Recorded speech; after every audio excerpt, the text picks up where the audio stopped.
We are Allmade for printers. And this is education for better decoration.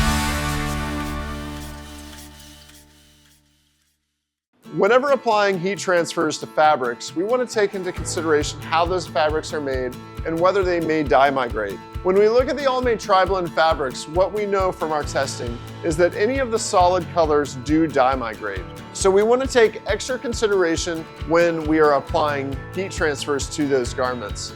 Heat transfers for garments that do dye migrate need to have a blocker on them. So when we order these transfers, we can make selections that say we want a blocker that'll keep the fabric from dye migrating into the transfer and changing the color of the transfer.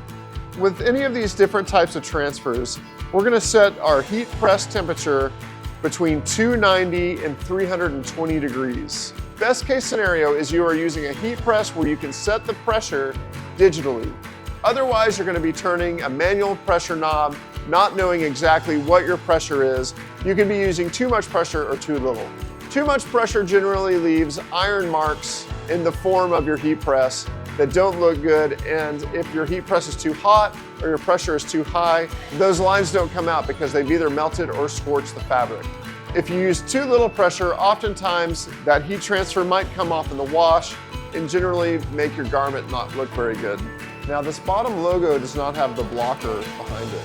And it looks really good right now, but chances are in the next 24 hours, dye migration is going to cause this to look kind of gray. But this top logo has the blocker behind it. It actually has black ink on the back side. The black that you see is carbon. That helps create a barrier between the garment and the ink color on the top of the transfer, and it's going to look good for a really long time. Most heat transfer companies put the instructions on the packages of the transfers they send you. Sometimes you might be instructed to peel the backing while the temperature is still hot. There are transfers that are called cold peel transfers, where you really need to wait for that garment to cool down before you peel that backing off. We are now seeing new transfer techniques that are called low melt. With low melt transfers, you're able to apply that transfer at a much lower temperature, which saves a lot of fabrics that could melt at high heat. If you're noticing press marks, no matter what your pressure or temperature settings are, there's a couple different ways to change that. You can use cushions, which are like Teflon pillows, to put around the edges of the fabric, or you can use a silicone blanket sold by many heat press manufacturers to put over the garment to protect the garment from getting those transfer marks.